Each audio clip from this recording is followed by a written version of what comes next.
Hello, this is Derek, one of your co-hosts for Both Sides of the Fence. Before we get started, on behalf of Both Sides of the Fence, we wanted to just send out some condolences and love to our neighbor police department in Heidelberg. We recently had a tragic loss in the chief of police. I want to get this right. Dennis Dixon was on parole and on duty and had suddenly passed away in his vehicle, his police vehicle. And we just want to send out all the love and prayers to his family out there and just know that we have a community thinking of them. Absolutely. So yes, I just thought that was important to reach out with all the service that he had done. And I didn't know him personally, but looking into him after I read that, the community really loved him. So that was really nice. And I just thought he should be honored today. And with that, moving forward, we do have a wonderful guest tonight. Tonight's episode is one of the most personal and vulnerable conversations we've had on both sides of the fence. It's a real conversation between a mother and a daughter who lived through something incredibly difficult together. Jennifer. Oh, there we go. I'm in trouble. Jennifer, who many of you know, holds strong conservative values, is sitting down not just as a commentator or co-host tonight, but as a mom. Alongside her is her daughter, Nayeli. Hi, Nayeli. As you guys know, this is our special guest tonight, who as a young teenager struggled with gender dysphoria,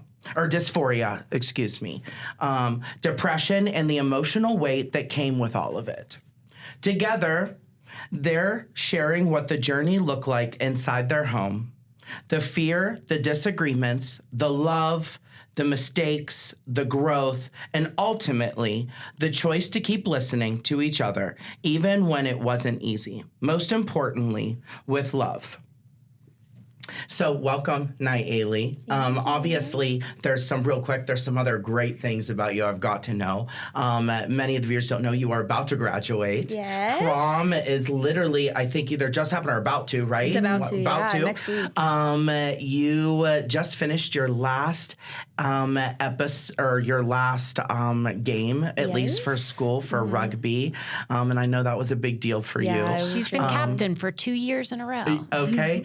You have you created your own form of art, beautiful art and paintings that you got to showcase as a big, literally like your mini gallery, which I have to tell you, I literally texted your mom when she posted the photos and I was just enthralled by your art. You are absolutely incredible and I really hope you keep going with that. Yeah, definitely. So again, I just want to state, even though we have some deep topics to talk about today, you've had a lot of success so young and early in your life. So welcome to Both Sides of the Fence, and I'm so excited. Jen, do you kind of want to kick it off here? Yeah, absolutely. I'm obviously super proud of my little girl. I'm going to start to cry. I've actually cried a few times in the past few weeks because this is just kind of the end of and the beginning of something for her that is super special. So I'm for just incredibly proud of her. A new end and she gets a text from me at least like every third day saying, please don't leave me. Because I'm at that point in my life that I'm like, you can't leave me. Which you're not really going far from. No, not at all. She isn't. No, absolutely. So she is actually taking a year off. She's going to do some volunteering. I'm super proud of her. Some volunteer coaching for rugby. And then she is moving on to Chatham University for social work. So I love it. Yeah. Congratulations. Thank you. It's just great to see somebody your age, because I know right now life is so hard and confusing for your generation. It's crazy. So the fact that you have such a steady path is great, because education used to be that way. It used to be one focus at a certain point, but now there's so many. Yeah. So I think what the real miracle is the I call her a kid, even though she's not. The kid that you see sitting here is not nothing short of a small miracle from what we went through in her early kind of teens. And that's what we're here to talk about tonight, really. So can we dive in deep? Yeah. Do you want me to start the first question there? They're all your questions. Oh my God, you I are forgot. the host tonight, yes. No sharing. Okay, so let's start with question number 1. Before we get into the deeper conversation, can the two of you walk us through what was happening in life at the time? And what did this season look like for your family behind the closed doors? Mm-hmm. Absolutely. You want to start? Yeah. So it started in like COVID year, just about. So that was like what? It was like 2019, 2020. I had started 6th grade, and I think I got about halfway through. I was blessed at that point to have met my two of my best friends, one who I'm still super, super close with. So that was a really big blessing, and I'm super grateful to have him. And then just not too long after, we got close, it was second semester, 6th grade year, we got the announcement that we were going into lockdown, and said there was going to be like 2 weeks, Yeah, which obviously was not the case. And so we lived really remote at that time, in a small town out in Washington County. So when those lockdowns happened, she became incredibly isolated. Yeah.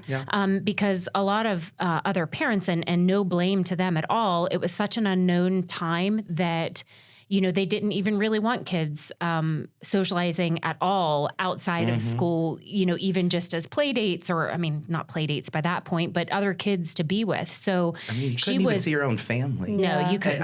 If families had been in different plates of living, they encourage you to stay away from one another, which is, yes. Yeah.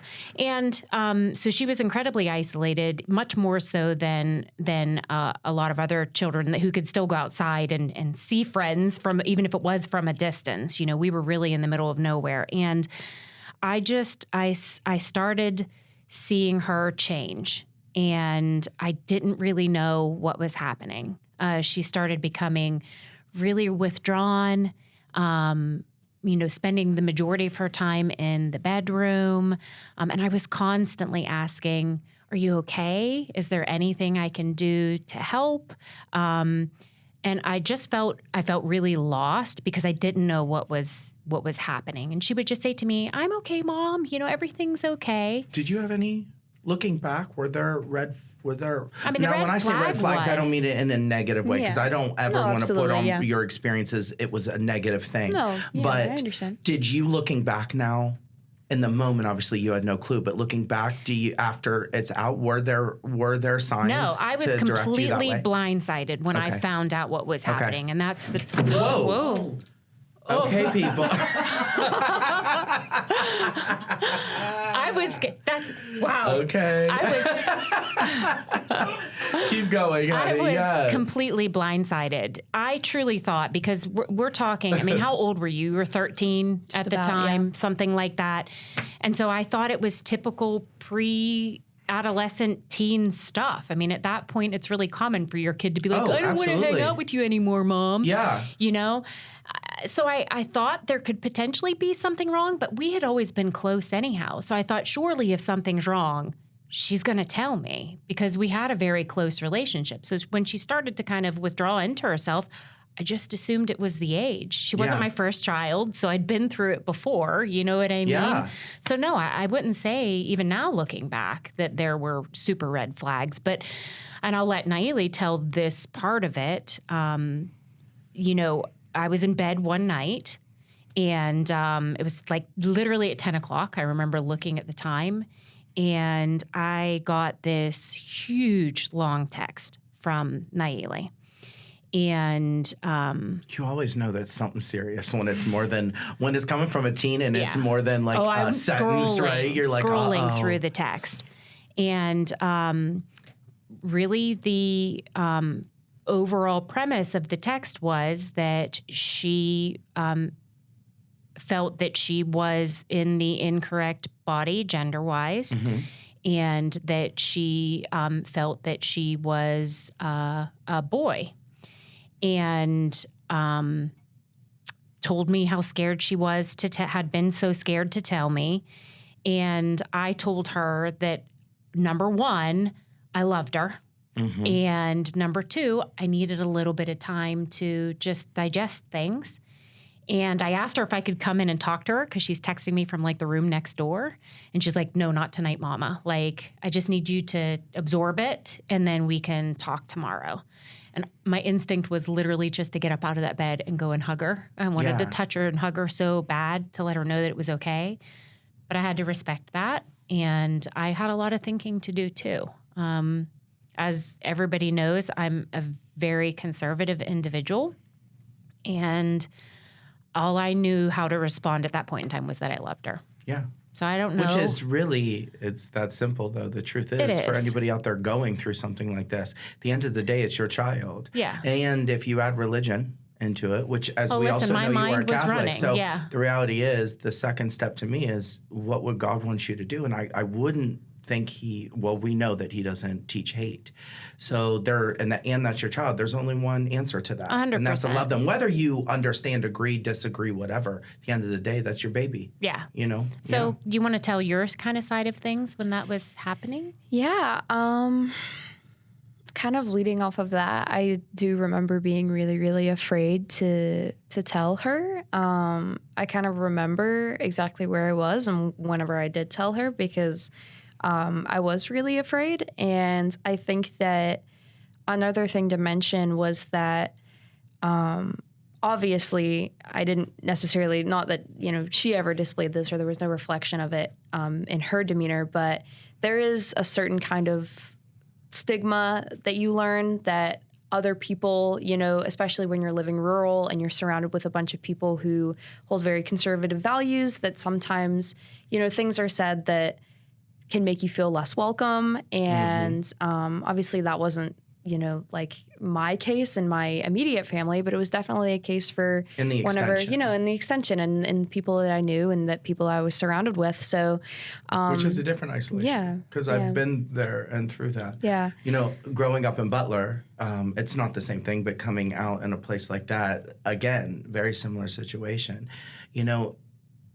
I at the time wasn't getting as much love as you were in that experience, but even then, when you could have been love bombed by Jenn and still had all that on the outside going on every day, right? So even sometimes with all that love, it's still debilitating. Yeah, to experience that when you only have a small demographic of the transgender community to even look up to begin with, and you're in a suburban area, so it was scary. Completely. Understand that. I just to move forward, because I kind of feel like question 2 is going to take us there.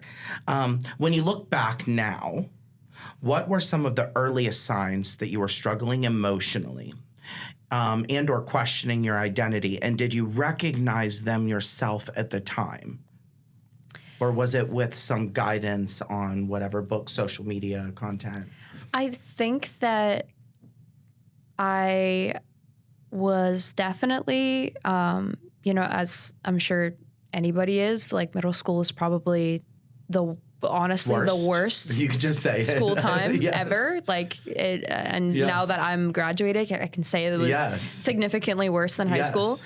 I was super insecure even before that point. Obviously, I'd had a semester of 6th grade under my belt, a semester of the first year of middle school, which was enough to make me super insecure. And obviously, I was just kind of entering puberty, so I was feeling all of that.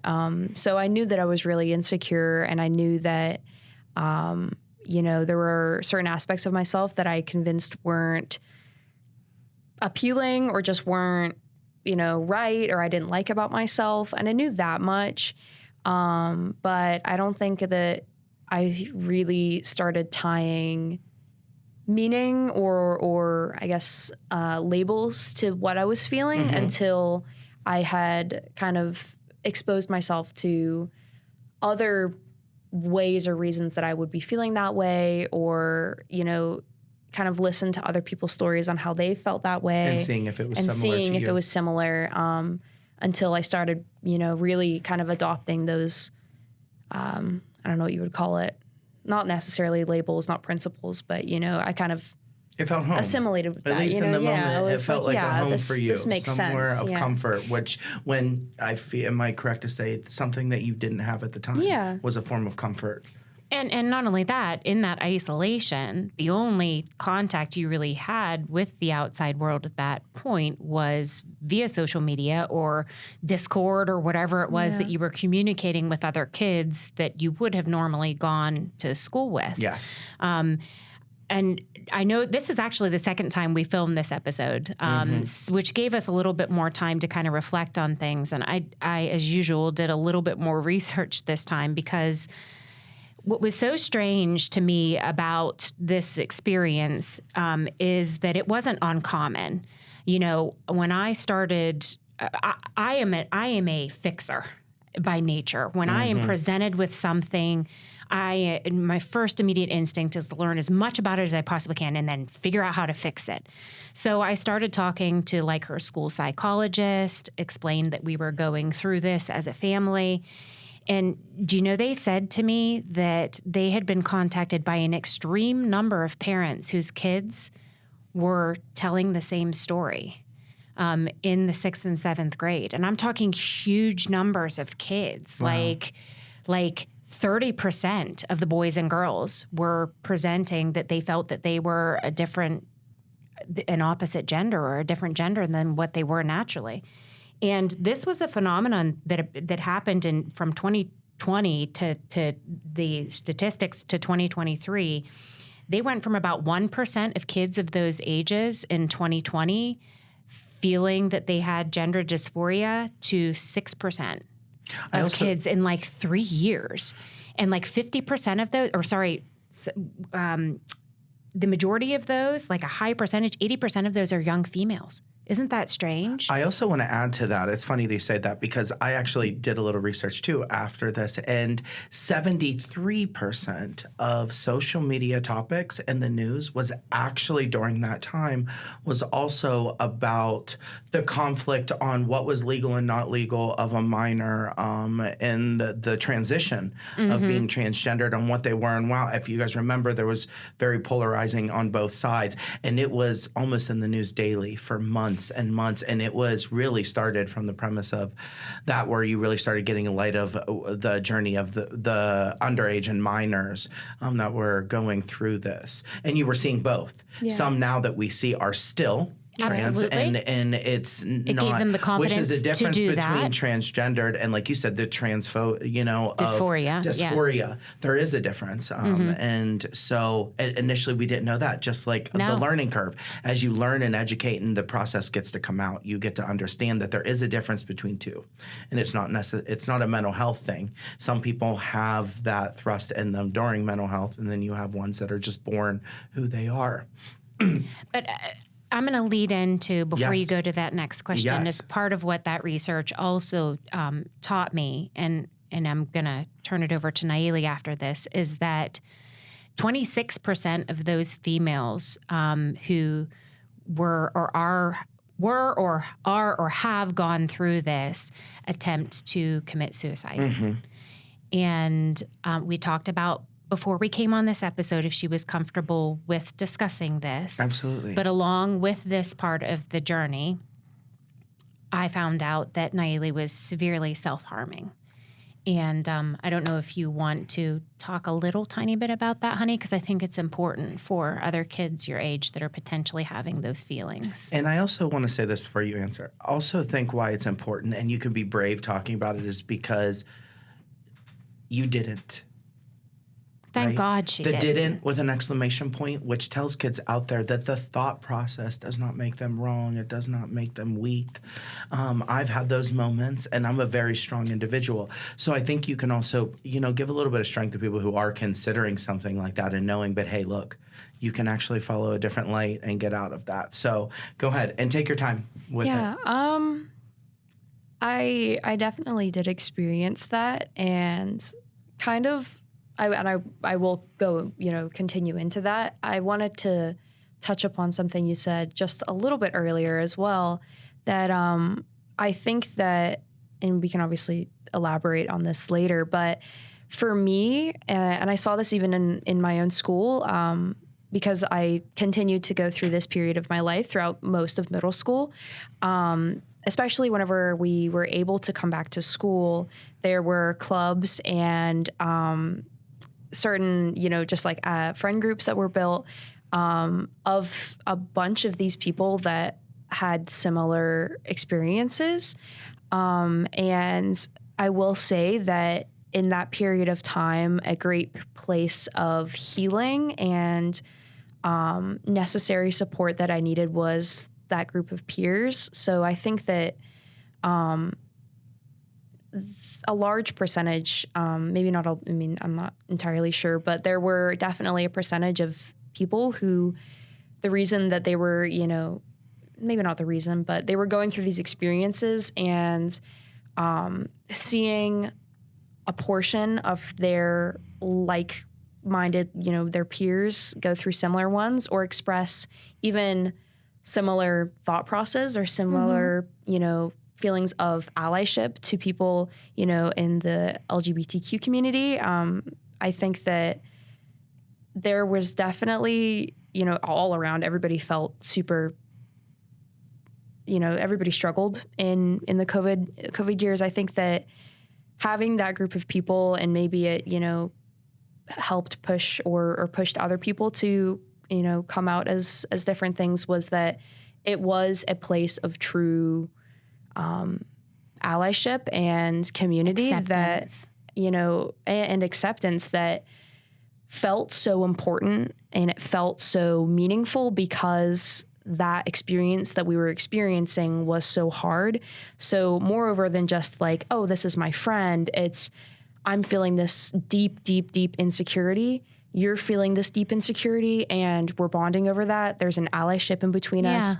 I think that community was really important, I think, actually. And appealing, I can see, because definitely. It gave you a safe space. And I think you're recognizing, too, humans loving humans in a space where there's no tumultuous dispute or hate. It's just, I love you, you love me, and we understand each other. And it was whether it facilitated people into, you know, adopting beliefs or adopting labels or not, it was truly at its core, and I experienced this firsthand, the thing that was most appealing to me was that I felt unapologetically myself and I was accepted no matter what. And the fact that I could just decide, you know, necessarily one day to tell somebody that, you know, I was going by something else, I was going by a different name, or I was doing something else with my identity, and they said, okay.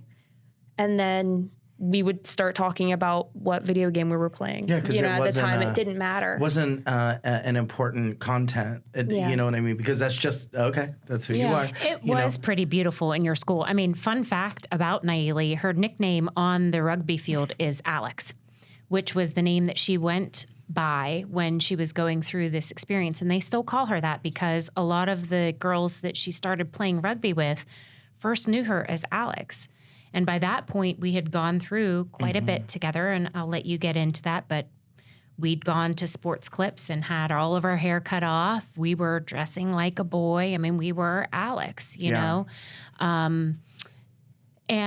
And they still call her that. They still accepted her as that. Because it's a part of you. Sorry, Jen, but it is a part of you, just as female impersonation for me. I don't think yet, ironically, your mom always had, you know, but she's seen videos and stuff. And Celine Deschamps, my former retired stage name, was a part of who I was. It was a way for me to release pain, trauma, excitement, and Celine helped heal me. Didn't mean I had multiple personalities. It just meant that was part of my personality. And I think for you, Alex is just a part of your internal beauty that makes you Nayeli, right? And it doesn't have to be weird or unnormal. And the other thing I think as well is that I did really, really, really struggle. I was dealing with these feelings of really great insecurity and instability within my own identity, with my mental health, just with everything. And I did fall into a really, really, really deep depression. I did self-harm, and I did struggle with, you know, a lot of self-harm and suicidal thoughts, and that was. It was really, really, really difficult. It was scary to navigate on my own, and it was scary that I felt like I had to navigate it on my own. And the other thing that I think was so important to me was that because I had a community online or otherwise of like-minded individuals who resonated with this experience. And, it even got to the point where I, could feel comfortable telling somebody that I was struggling with these things because I knew that there was a really good chance that they were struggling with the same things, especially because not only was I struggling with these self-harm and suicidal thoughts and self-harm itself, that I was struggling with the idea that, should this be found out by somebody I love or found out by my parents or something, that it would be something that really hurt them. Feeling like I had somebody who was also going through these things that, obviously we couldn't heal each other, but just the fact that I could talk to somebody and tell them, hey, like I'm really struggling with this self-harm and these suicidal thoughts and I don't know what to do. I just need support. It gave me a space to, just not feel so alone in that. And I also think that Alex, why I'm so open to, I people will ask me now, like, we'll hear somebody else call me Alex and they're like, what should I call you? And I'm like, whatever you met me as. But, I explain to them why some people call me Alex and I embrace it. And I say, you don't have to change what you call me because I don't care. That's totally, that was a part of me. And I also think that having Alex, that person that I was in that time, that person was somebody who, yes, was really, really, really struggling. But I was able to, Alex was able to find a community for himself, and he got to try things out that were really, not things that Nayeli ever got to try out. I was definitely more outgoing in terms of my personality and kind of just exploration identity-wise. And that was important to me at the time because before I had gone by Alex, obviously I was so insecure. So, finding this other version of myself, I guess, who had the confidence to, even though he was struggling so badly, to explore himself and try out new things and present a different way and kind of adopt this, masculinity and this identity, which allowed me to feel like I had somewhat control over myself. Really helped me to navigate that period of my life. So I'm definitely, I'm grateful, to myself in a sense that I found a way to find power even in that really, really weak place in my life. And I'm definitely not ashamed of As Alex you shouldn't or be at all. that period of my life. I just want to ask you before I move on, I have a question for your mom in regards to this. But for you, do you feel now looking back that Alex has made you stronger as Nayeli? I definitely do. I think that I say this, like, I swear up and down, my boyfriend, who it's actually our anniversary on Monday, our 4 years. He met me shortly after I stopped going by Alex and started presenting femininely again and started going by Nayeli again to new people that I'd meet. Obviously, he knows about that experience, and from what I know, was very supportive. Very supportive. Has never batted an eye. If you would have been Alex, never batted an eye. And some of his family still calls me Alex because even though, obviously I began presenting femininely again. We had met when I was still going by Alex. So there's some of his family He'll still call her Alex. It's just a proven point that love is love. Yeah, and it sometimes didn't matter. the definition or what you, there's so many parts. Jen, your mom says to me all the time, not unfortunately, but because of me and being in the gay community, it can be a topic that's so easily brought up. But, your mom says all the time, I think it's crazy because I don't even think of you as gay anymore. I just, because it's one part of all the things I love about who you are. It's a relatively small part. It is, because it is just what I identify as. Yeah. And I want to say, and I know we're probably going to go off rail with all of these questions. Like, we definitely are. I already feel that's it. Okay. But conversely, to Nayeli feeling supported during that time, I felt like I had nobody. See, you're answering, why are you doing this? Sorry. That was my question. Well, I actually wanted to ask you, I wanted to say, going through with Nayeli had a community. She found something, if anything, more than nothing, you found something. And that my question was going to be to you, how did you navigate this alone? Because the truth is, where you come from, where you grew up, the community, even, let's be honest, in your work field as a whole, how did you navigate that? And then my second question to that is, from navigating that and then knowing Nayeli was self-harming and then possible thoughts of suicide. I don't want to say attempted, but thoughts of suicide. How did you take that, and what steps did you grow to learn through the journey? So I didn't really have a support network. I was married at the time. He was absolutely horrified when I told him what Nayeli was going through, and wasn't openly negative about it, but was certainly not somebody I could talk to. I mean, that door was just closed. I really couldn't or didn't want to initially talk to our family because I wanted to have deeper conversations with Nayeli/Alex about the implications of that. Because we do have a conservative family, I had to sit down and have the conversation with her or him. If you make this choice and you do decide to tell the family, that may be a step too far for them. And that's a choice that you have to understand and be willing to accept, because you will not be able to change their minds. And it's also a step that you maybe won't be able to come back from, i.e., we tell the family, and then at a future date, maybe not, you decide that this isn't the choice that you want.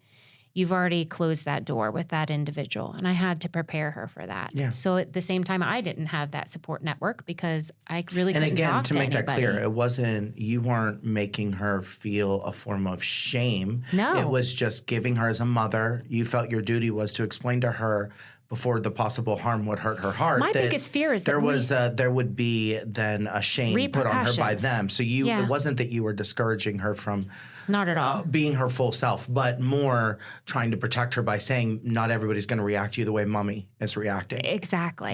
And that was scary for me because I didn't want her to have to go through that pain. And because she was so emotionally and psychologically vulnerable at that time, I didn't think, with the depression and everything else, that she was strong enough to weather the potential storm that was going to come from us telling There's nothing everybody. more painful than your family turning their backs on you. Literally, their cold back to you. And that's, for just being who you are with no harming of any, other individual around you with that. Yeah. So I started researching, and there was very little online at the time, except for really scary stuff about starting to opt to give your child hormones and, elective surgeries and all of this stuff that I was just like, this is so permanent. Like, she's so young and so permanent. Like, how do I walk this very fine line of loving her through this or with this and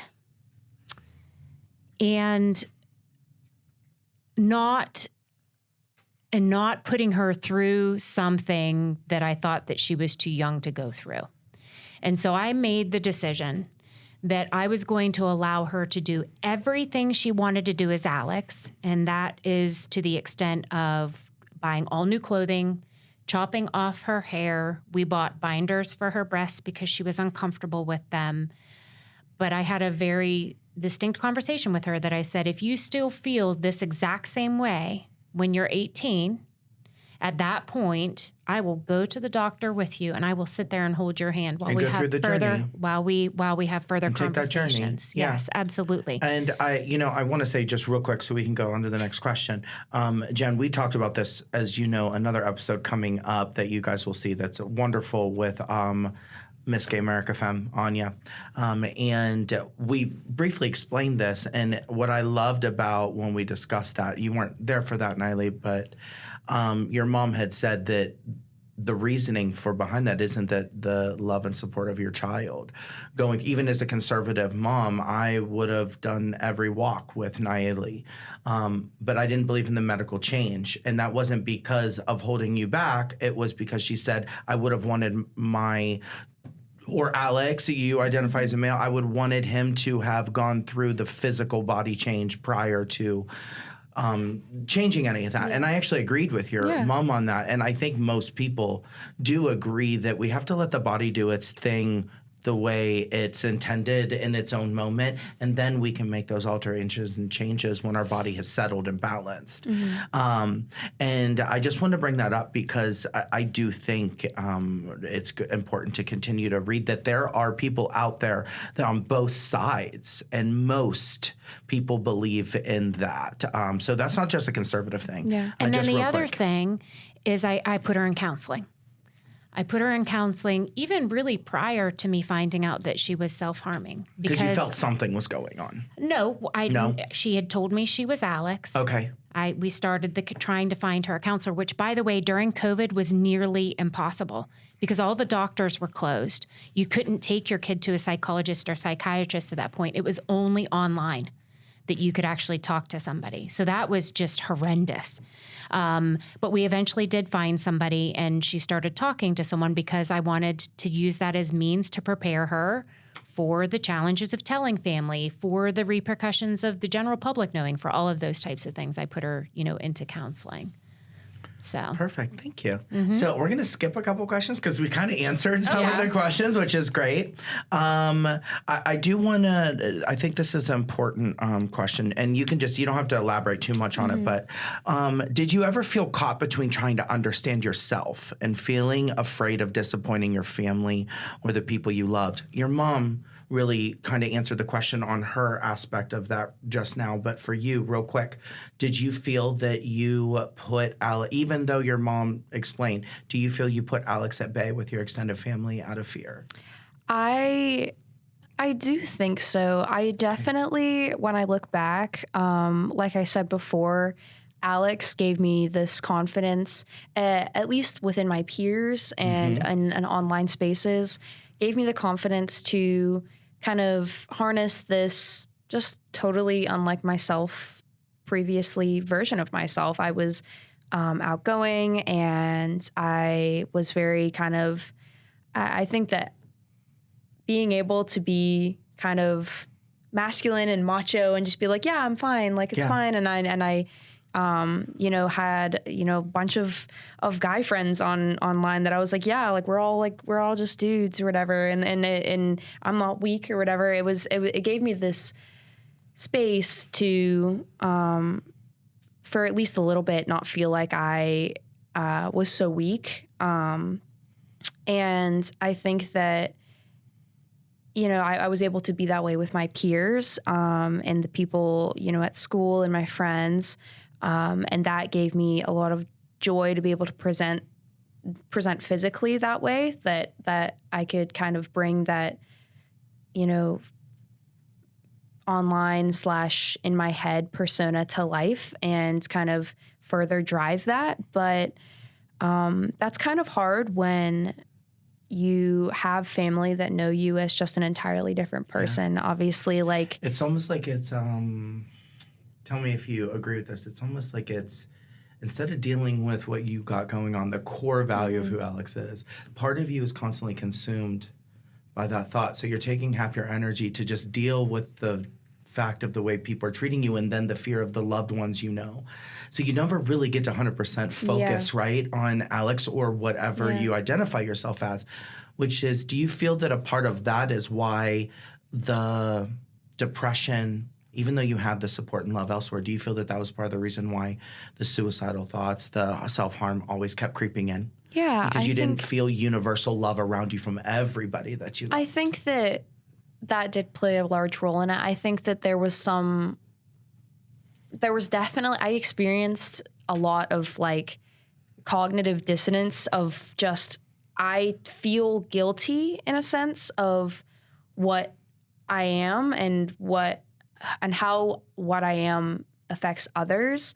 And also at the same time, wanting to go full send into this other, new me. I experienced that a lot. I think that a lot of my depression and just mental health, a lot of that was attributed, for more than just external circumstances. But I definitely think that having to constantly kind of have that weight that, who I am at this moment, whether I want it to be or not, isn't just going to be normal.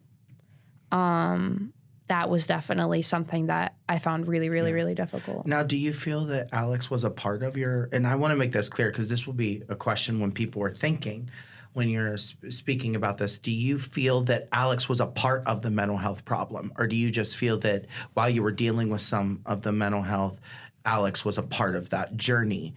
I just want to know genuinely which side of that is on. Do you believe in your personal heart that journey was part of the mental health, or just Alex was taking that journey with you as Nayeli? I think that there was never really a second for me that I had detached Alex from, me. I think that at every part during my journey, I was still being unapologetically myself. Okay. And all of the mental health issues that I was experiencing and all of that depression, I was feeling that the entire weight of that myself. And I think that in a lot of aspects, Alex helped me harness the strength I needed to get through that. And I also think that at that moment, that was just me. So would you say it's fair to say that looking back, your journey, you never strayed from being authentically who you were? Yeah, I think I've definitely. Which I think is an important thing Absolutely. to remember for families listening to this, that at the end of the day, Alex, just as Nayeli, was the one positive attribute to who you were. And I can honestly say as a mom, that was the most real, authentic experience I have ever been through. And strength, to see how strong Nayeli and Alex, I mean, at the time, Alex and Nayeli, your daughter and son for a little while, looking back, do you almost admire the strength? Oh, 100%. Daughter in that journey? And she portrays that now as Nayeli, absolutely, Yes. But what was I going to say? I lost my train of thought. I think I want to take 1 second to talk to moms and dads Thank you. out there. I was just about to ask you that. about this. When this was happening, not even when this was happening, this was real. I mean, our family really went through this. And at the time, it was terrifying. When it came to the self-harm, I actually found out by accident. This wasn't Nayeli was in her room and openly slit her wrists and came out dramatically, and I saw that. And I know she doesn't mind me sharing, it was very hidden. So it was in armpits, upper legs. It was areas that you couldn't be seen. And I happened to walk in and see her changing, and that's when I discovered it. So this wasn't an overt thing. Yeah. And that was probably one of the worst moments of my life because I felt like I'd failed my child. I didn't know why. And more importantly, because we've always been so close, that she couldn't come and talk to me about it. Really, really bothered me. But we, at that point, were talking to a psychologist and stuff. We did briefly go down the route of medication, which for some people definitely helps in Nayeli's case. And I'll let her share a little bit about this. She decided to discontinue the medication because of the way it made her feel. But, there's always potential for relapses too. I, at one point, thought that Alex/Nayeli was doing super well and that we were on top of things and she was portraying that she was. And then we found out that it was happening again. It was very scary. I have a quick question to follow up for that, because I think you kind of led right into it, Jen. Parents today feel torn between protecting their values and supporting their child, as something my own parents, as you know, part of the story. How did you personally navigate that tension? And now looking back, for families now, specifically parents that are trying to decide how can they support this child with their values, what is the most simplest way you can tell them to make it easier for them to understand? You just love them. 100%. You just love them. But more importantly, and Nayeli will vouch this, I've told both of my kids, if I found out that Nayeli murdered somebody, okay, quite clearly that goes against my personal values. Okay. Right is right and wrong is wrong. But even if it were some other smaller offense, I'm going to be the first person to call the cops on her to have her picked up. But I'm not going to stop loving her. There isn't a single thing on this planet that my kid could do that would make me stop loving her. Nothing. So this or anything else that she ever brings to me will never stop me loving her. And that's all I can say to parents is that you have to focus on that love, because that's what being a true parent is that love is completely unconditional. Beliefs, peers, your job, none of that matters. All that matters is your kid and your love for your kid. So to somebody out there that may not... And it's okay to keep loving them. Yes, but to maybe parents out there, and I know it could be harsh because you are going to be direct with this, to parents out there that are creating harm and hurting their children, maybe it be emotionally, physically, sexually.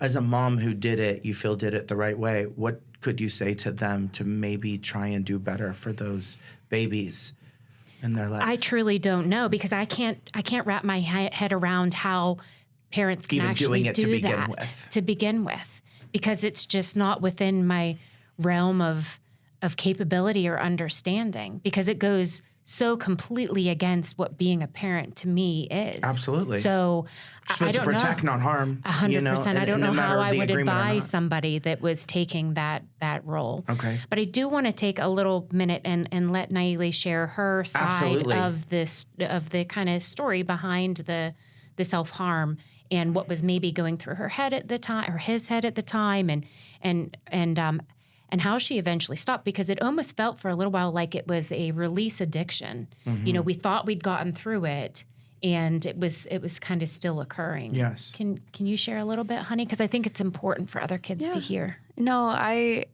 really struggled with it for a really long time. There was a portion of that time where, and like I had said previously, where and at no point was I ever in any community that supported that. Obviously, everybody, which we hear those horror stories. Yeah. It was in every community that I was in.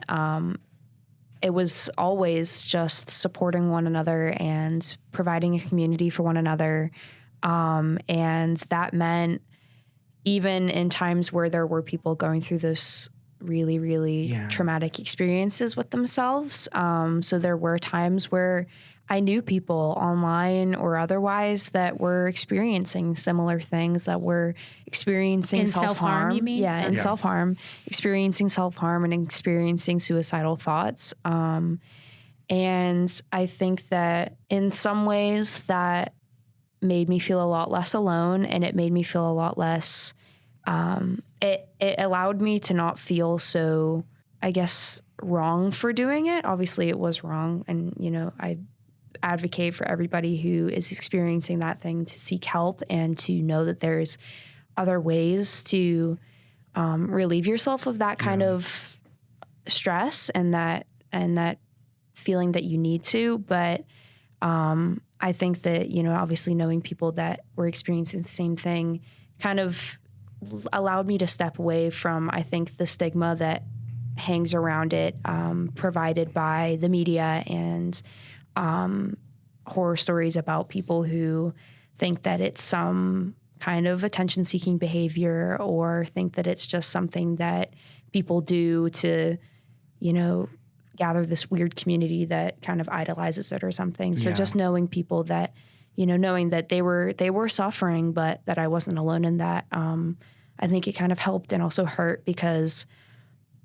in the way that it made me feel less alone, it made me feel like it was less of something that I needed to address. I did experience it for a long time, and I can't even remember whenever I first kind of started the normalization, because you normalized of it. Because I did. I think that there was a lot of times where it was just, the kind of standard thing where you get, you mess up your eyeliner in the mirror and you're like, oh, fuck, I messed up my eyeliner. And you're like, you're upset. And you kind of get frustrated at yourself. And it was kind of that kind of emotion, but to a much, much, much more extreme extent, where it was, I'm so frustrated at my situation, or just the fact that I'm feeling things so much. And it created so much frustration and a lot of the times anger, just that I felt like I couldn't find any other way, or there was no other way for me to express this intense emotion. It was just so like, it was, it's unlike anything I've ever experienced, for sure. I've had some friends tell me when they went through self-harm that it was really the rage that they wanted to display towards those that showed them so much hate. And since they couldn't harm those, they harmed themselves. Can you relate to that at all? Is that something did part of that come from just the hate around you so much that you had to release it, or? I don't think necessarily in my experience, them, obviously of everybody's course. experience could be different. For me, I don't necessarily think that it was my external, anything external that I really experienced that drove it. Because, and I knew that, I was also, I'd like to mention that I'm extremely kind of stubborn and hard-headed. So really, okay. Where did you get that from?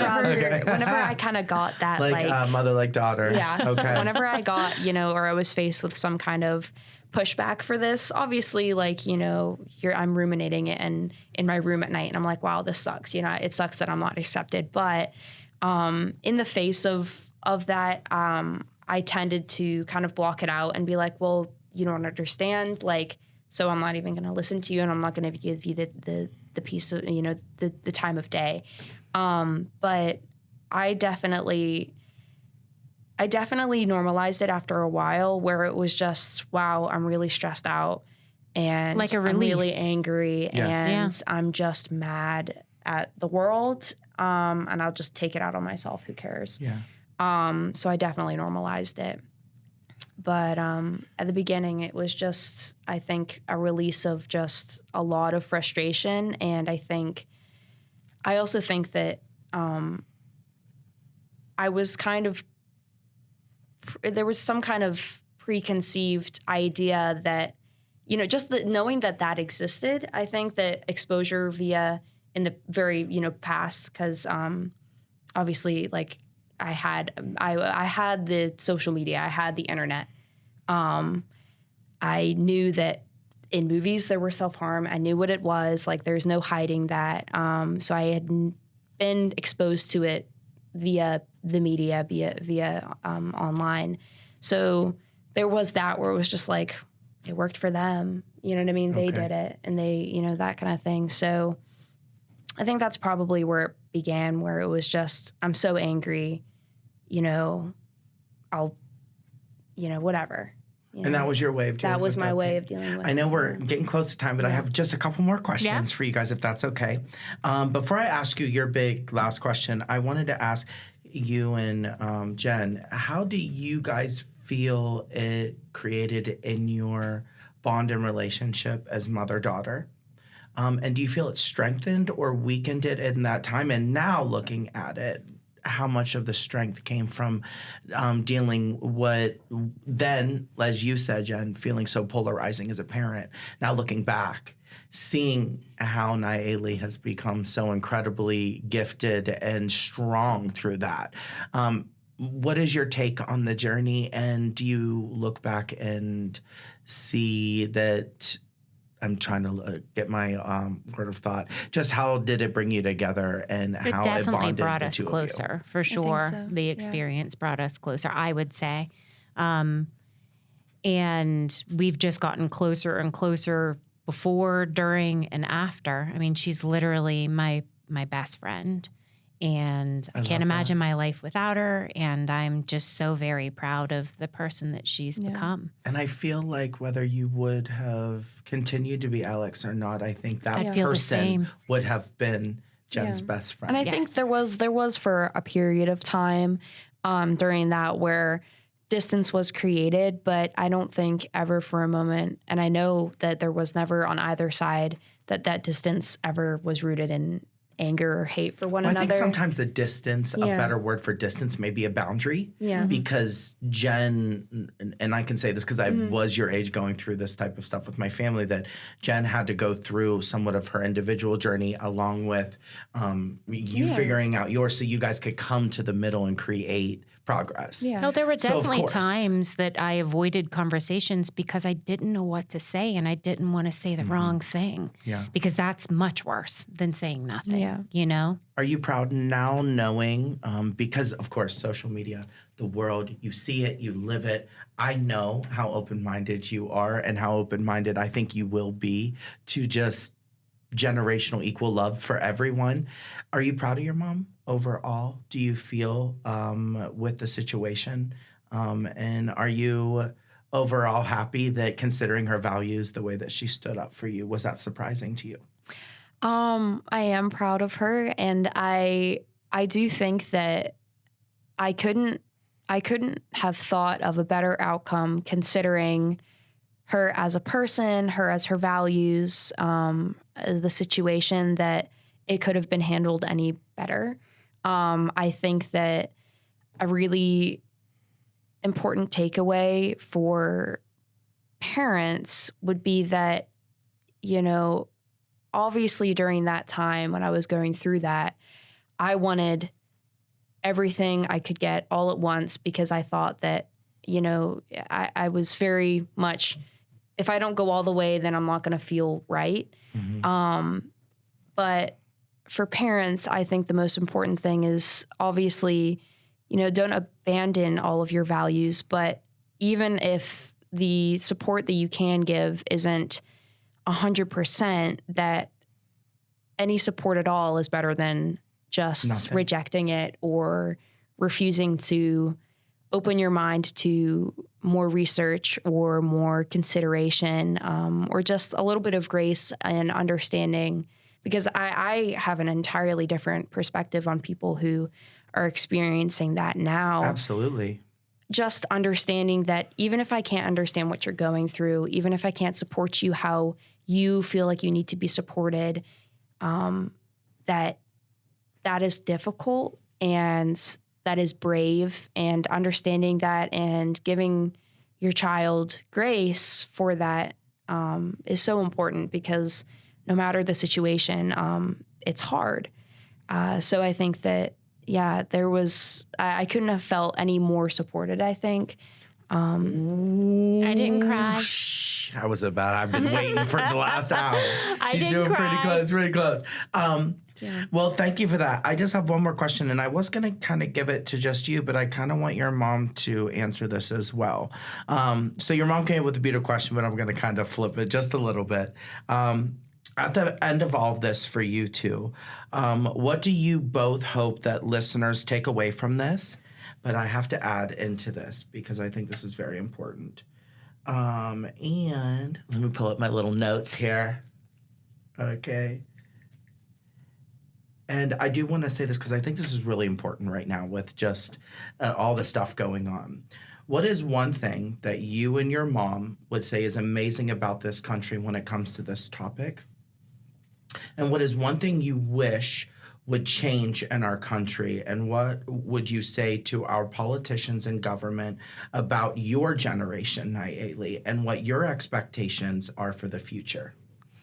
So, first of all, I want to offer any moms or dads or kids that are going through this journey to be able to contact me. My absolutely. email is going to be at the end of this episode. The last thing I would want is for a kid who's going through it, who doesn't know how to talk to their conservator, or otherwise parents, if they want to talk, I'm here. If there's a parent who's feeling alone like I was and has nobody to talk to, please just email me and we'll put it at the end. I want to definitely offer that because I don't want anybody to have to go through it alone. It's really, really Absolutely. hard. What could our country do better in regards to this situation and scenario? I think just being more understanding and willing to listen. It's so polarized on this issue right now, and that's really the whole premise of this podcast. Is it's people that feel drastically like as soon as a child at 11 years old identifies as a boy that they should start hormone therapy and they should go through surgery and da-da-da-da. And then you have the other side that's like, oh, we need to send this individual to a camp that's going to teach them that what they're feeling is wrong, right? None of that is right. None of that is right. And that's a major issue. And it's okay to still keep your personal beliefs and love and support your child. That's and again, okay. what you said, lead in love with your child. That will forever never be a mistake a parent can make. You can learn the journey. Love is unconditional. And take a page out of these kids' books. When she went back to school and she was Alex, everybody just accepted her. I don't ever once remember her coming home and saying, so-and-so made fun of me. Truthfully, and that might surprise some people. Yeah. She never did. She came home and everybody was absolutely okay with it. They changed her email address. They asked me if she wanted it on her diploma, for goodness sake. They just accepted it. And why? Because it's easy. It's so much easier to do it that way, isn't it? Anyways, on the human body than create so much animosity and hate towards somebody for doing nothing. For no reason. Does it hurt you that she makes this absolutely. choice? Does it hurt you? No. Yeah. What do you think? I was just going to say, so for you being and you specifically, because you are the next leadership of this country, really. I mean, when we talk about just even on the Hill and people that make changes, you are at that age that right now will be the new generation that really steps into the future. And what do you think adults that sometimes act like children, okay, that they could learn from you in this journey? And your peers. And your peers, and what you guys want the future of your country to look like? I think, and you kind of started it as well, first of all, I wanted to say just shortly to people, whether you're listening, because I do understand that, and I can say this from my experience, that a podcast with two much older than me, at least, individuals talking about these kind of topics, it's not a first click. So I understand that, should there be individuals who are younger than myself who resonate with the scenario that I talk about, there's a very well possibility that it could be given as a resource for them from their parent who doesn't understand or is just looking to give their child help. And this being the one way that they can say, hey, I agree with this person's values. Maybe you can take something from this. I want to say to those people, to those, young teenagers or whoever who's experiencing this, that it's really, that your struggle isn't overlooked, and that it is absolutely possible, even in the face of feeling like there is nobody, to find somebody. I, at very numerous points in my experience, felt that even despite the fact that I had these people around me, that I was well and truly entirely on my own. And now looking back and kind of continuing my life and entering this really new stage of my life, that I have more people than ever, and I did have people, and I don't necessarily regret, not reaching out, because I couldn't help feeling like I had nobody, but there is somebody, even if in your immediate family or what feels like your extended people and community, it feels like there's nobody there, that there is.